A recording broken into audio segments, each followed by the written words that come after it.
ulama perempuan dari Minangkabau yang melawan kolonial. Di tengah gemuruh zaman penjajahan, ketika suara senjata menenggelamkan adzan, dan kolonialisme mencengkeram bumi Minangkabau dengan keras, berdirilah seorang perempuan berjilbab putih, bermata tajam, dan berlidah seperti pisau yang tajam, namanya Inyak Rangkayo Rasuna, perempuan ulama yang menulis sejarah dengan darah, kata, dan keberanian yang melampaui batas zamannya.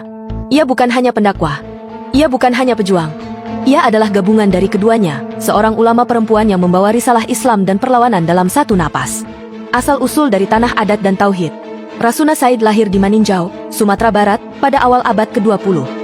Di tengah masyarakat Minangkabau yang menjunjung tinggi adat bersanding dengan syarak, Rasuna tumbuh sebagai anak dari keluarga terpelajar dan religius. Ayahnya adalah seorang penghulu yang mengajarkannya membaca Al-Quran dan menghafal surah-surah sejak usia belia. Namun sejak muda, Rasuna telah mempertanyakan, jika perempuan bisa menghafal kitabullah, kenapa tak boleh berbicara di mimbar? Jika perempuan bisa melahirkan pejuang, kenapa tak bisa jadi pejuang itu sendiri? Pertanyaan-pertanyaan itu membawanya ke jalan yang tidak biasa. Menjadi ulama, guru, dan penggerak. Di usia remaja, Rasuna berguru kepada para ulama besar Minang. Ia belajar di pesantren Ar-Rasyidiyah, lalu mendirikan madrasah perempuan di Padang Panjang.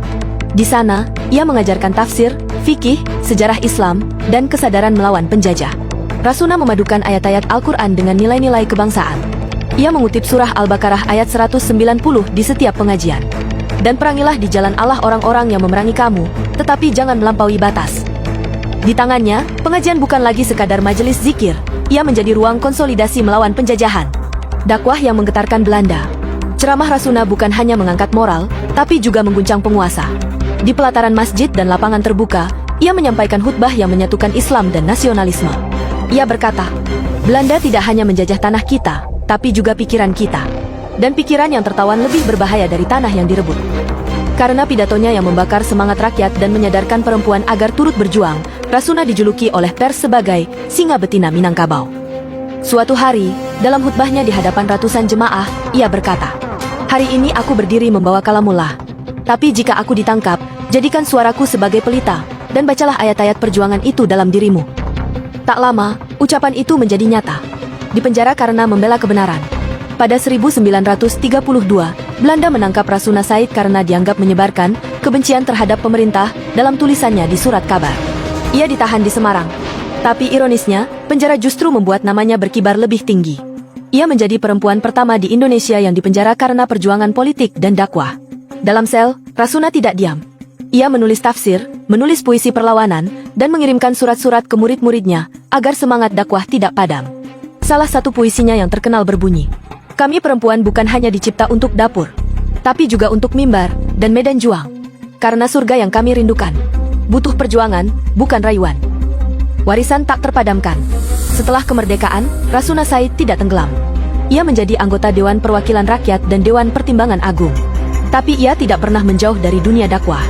Ia tetap mengajar, menulis, dan menyuarakan hak-hak perempuan dalam Islam, bukan untuk menjadi seperti laki-laki, tapi untuk menjadi perempuan yang utuh, berilmu, dan bebas dari penindasan. Ia wafat pada 2 November 1965, namun namanya tetap hidup.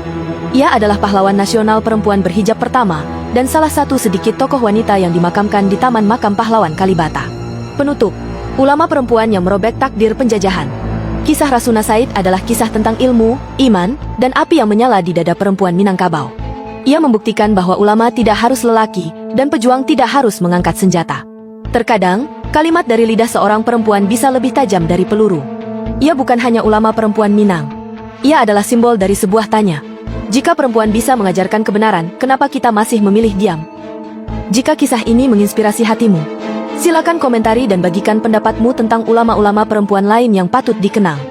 Dan like jika kamu bangga bahwa tanah Minangkabau pernah melahirkan tokoh seperti Rasuna Said. Bagikan agar generasi hari ini tahu bahwa dari balik kerudung putih, sejarah bisa berubah.